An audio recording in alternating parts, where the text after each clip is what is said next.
नमस्कार। आज की इस चर्चा में हम सीधे उस मुद्दे पर आते हैं जो हम सबके फ्यूचर से जुड़ा है, मॉडर्न रिटायरमेंट को मास्टर करना। और हाँ, 2026 के नए थोड़े पेचीदा टैक्स नियमों को समझना। फाइनेंशियल आज़ादी सभी चाहते हैं, राइट? तो बस यही आज़ादी पाने की स्ट्रैटेजी हम आज यहाँ डीकोड करने वाले हैं। तो सबसे बड़ा और शायद सबसे डरावना सवाल जो दिमाग में आता है, क्या सच में जमा किया हुआ रिटायरमेंट कॉर्पस आखिर तक चलेगा या फिर पैसे वक्त से पहले ही खत्म हो जाएंगे? एक ऐसी चिंता जिसे हम बिल्कुल इग्नोर नहीं कर सकते। और इस डर की एक बहुत ठोस वजह है। जरा इस नंबर पर गौर कीजिए, 7.71%। पिछले 40 सालों में भारत में एवरेज इन्फ्लेशन यानी महंगाई दर बिल्कुल यही रहा है। ये वो खामोश दुश्मन है जो बिना किसी शोर शराबे के पोर्टफोलियो को अंदर ही अंदर खोखला करता रहता है। अब इन्फ्लेशन पेपर पर तो ठीक है, पर असल जिंदगी में इसका असर कैसा दिखता है? जरा 1990 और 2025 की कीमतों को कंपेयर करके देखते हैं। पेट्रोल लगभग 10 रुपए से सीधा 94 रुपए के पार चला गया। गेहूं और तूर दाल जैसी बेसिक चीजों की कीमतें भी आसमान छू रही हैं। सीधी सी बात है, आज के पैसों से कल उतना सामान नहीं आएगा।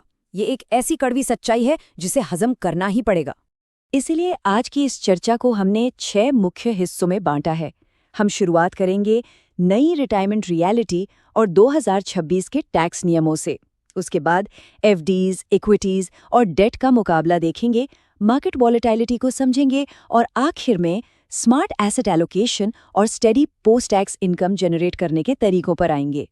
तो चलिए सीधे अपने पहले टॉपिक पर चलते हैं, द न्यू रिटायरमेंट रियलिटी। आज के ज़माने में रिटायरमेंट की फंडिंग आखिर पिछले दशकों से इतनी अलग क्यों हो गई है? इसका सबसे बड़ा कारण ये है कि एवरेज लाइफ एक्सपेक्टेंसी अब 72 साल तक पहुंच चुकी है। मेडिकल साइंस ने बहुत तरक्की कर ली है और हम पहले से कहीं ज़्यादा लंबा जीवन जी रहे हैं। सुनने में अच्छा लगता है, लेकिन इसका सीधा सा अर्थ ये है कि हमारे पोर्टफोलियोज को अब पिछली पीढ़ियों के मुकाबले कहीं ज्यादा लंबा फासला तय करना होगा।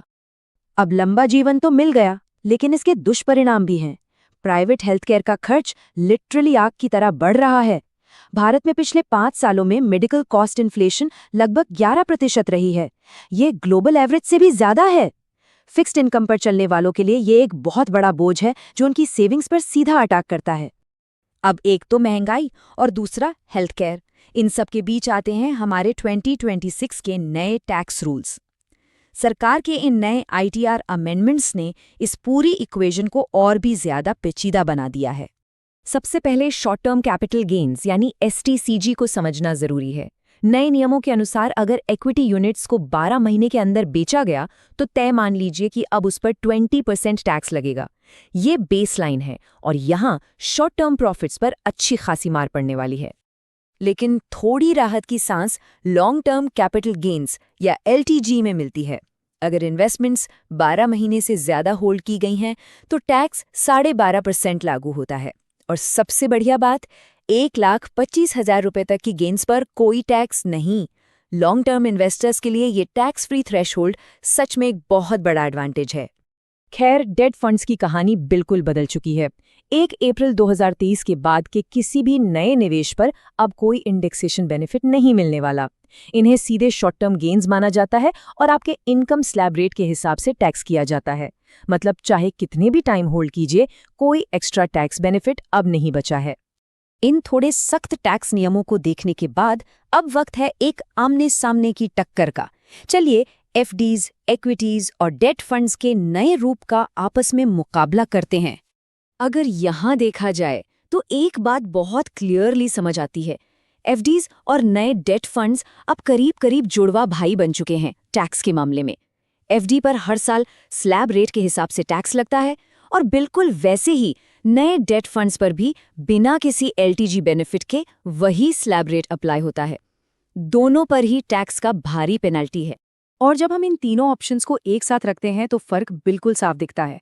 स्लैब रेट के चक्कर में एफडीज और डेट फंड्स बहुत पीछे छूट जाते हैं। रिजल्ट, इक्विटीज आज के टाइम में लंबे समय तक वेल्थ क्रिएट करने की सबसे टैक्स एफिशिएंट चॉइस बनकर उभरती हैं। वो 1.25 लाख की छूट और उसके बाद सिर्फ 12.5% टैक्स, ये सच में एक क्लियर विनर है। लेकिन रुकिए, इक्विटी टैक्स एफिशिएंट जरूर है, पर इसके साथ एक बहुत ही डरावना रिस्क मुफ्त में आता है, मार्केट की वाइल्ड वॉलेटिलिटी। खासकर रिटायरमेंट के शुरुआती सालों में ये उतार चढ़ाव सच में नींद उड़ा सकते हैं। चलिए इसे एक बहुत ही प्रैक्टिकल एग्जाम्पल से समझते हैं। यहाँ हमारे पास रमेश और सुरेश हैं। दोनों 1 करोड़ रुपए के कॉर्पस के साथ रिटायर हुए और दोनों हर साल 8 लाख रुपए खर्च के लिए निकालते हैं। लेकिन अप्रोच में जमीन आसमान का फर्क है। रमेश ने अपना पूरा पैसा 100% इक्विटी में डाल दिया, जबकि सुरेश थोड़ा समझदार निकला और उसने 65% इक्विटी वाली डाइवर्सिफाइड हाइब्रिड स्ट्रैटेजी अपनाई।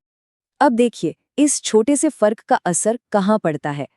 पहले ही साल मार्केट गिरा और पैसे निकालने की वजह से रमेश का पोर्टफोलियो बुरी तरह क्रैश कर गया, पर सुरेश की हाइब्रिड स्ट्रैटेजी ने उसके पोर्टफोलियो को एक सॉलिड कुशन दिया। 10 साल बाद की पिक्चर तो और भी हैरान करने वाली है। सुरेश का पोर्टफोलियो स्टेबली ग्रो कर चुका है, जबकि रमेश का वेल्थ करीब-करीब खत्म होने की कगार पर है। इस नतीजे से एक बात तो तय है, सिर्फ टैक्स बचाना काफी नहीं है, पोर्टफोलियो को मार्केट की दीवानगी से भी बचाना होगा। और यहीं पर आती है हमारी स्मार्ट एसेट एलोकेशन स्ट्रैटेजीज। यहाँ जिंदगी का सबसे बुनियादी नियम लागू होता है।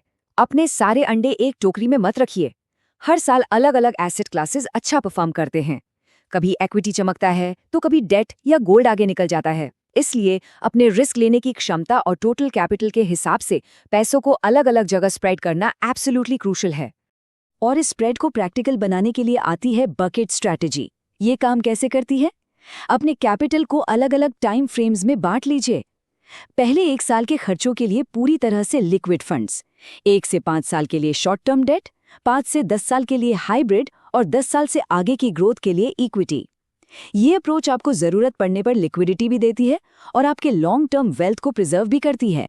अब हम आज की इस चर्चा के आखिरी और सबसे खास हिस्से पर पहुंच गए हैं, generating steady post tax income. अपनी उस सेफली एलोकेटेड वेल्थ को बिना टैक्स में ज्यादा पैसे गवाए एक रेगुलर आमदनी में कैसे कन्वर्ट किया जाए। इस पूरे पजल का सबसे परफेक्ट सोल्यूशन है म्यूचुअल फंड्स का सिस्टमैटिक विड्रॉल एडवांटेज प्लान, जिसे स्वैप भी कहते हैं। ये एक बहुत ही ब्रिलियंट मैकेनिज्म है। इससे आपको रेगुलर कैश फ्लो मिलता रहता है, वो भी कंप्लीटली टैक्स एफिशिएंट तरीके से। और इसकी सबसे खूबसूरत बात यह है कि आपका बाकी बचा हुआ पैसा मार्केट में लगातार ग्रो करता रहता है। यहाँ ये कोट हमेशा याद रखने लायक है, समझदार लोग सिर्फ उस आमदनी पर ध्यान देते हैं जो टैक्स कटने के बाद हाथ में आती है, क्योंकि पेपर पर दिखने वाले रिटर्न का क्या फायदा अगर महंगाई और टैक्सेस मिलकर आपका सारा मुनाफा खा जाएं। हाथ में जो पैसा बचा वही असली कमाई है। दिन के अंत में सब कुछ घूम फिर कर यही आता है कि आपके हाथ में टैक्स के बाद क्या बच रहा है। तो जाने से पहले एक जरूरी सवाल, क्या आपका मौजूदा एसेट एलोकेशन इन नई टैक्स और इन्फ्लेशन की सच्चाइयों का सामना करने के लिए पूरी तरह से तैयार है? इस पर जरूर विचार कीजिएगा, क्योंकि एक सुरक्षित फ्यूचर के लिए सही प्लानिंग सबसे जरूरी है। इस चर्चा में हमारे साथ जुड़े रहने के लिए बहुत बहुत धन्यवाद।